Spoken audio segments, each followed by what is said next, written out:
Primož Roglič is a Slovenian racing cyclist. Born in Trivavlia, Roglič is a former ski jumper who started to compete in 2003 and was the Junior World Team Event Champion in 2007. He also has 2 Continental Cup wins, the second level of international ski jumping. In 2021, he took his first Olympic medal by winning gold at the men's individual time trial. He won the 2020 Vuelta a España, defending his title from 2019. He was the world number 1 ranked road cyclist in the UCI World Ranking, having held the top placing for 75 weeks in total. He has ended the season twice as the number 1 ranked cyclist.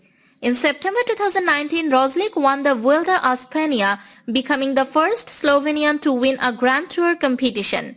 He has also finished on the final podium at the 2019 Giro d'Italia and at the 2020 Tour de France. During the latter race, he became the first Slovenian to wear the yellow jersey.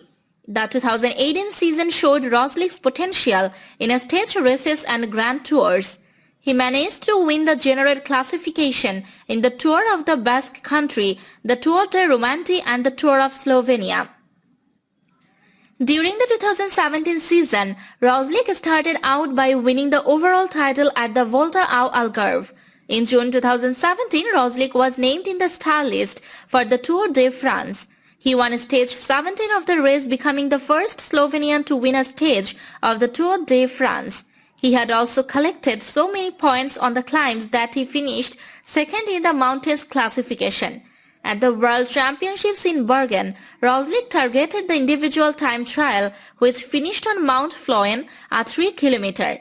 He finished second in the event behind Tom Dumoulin.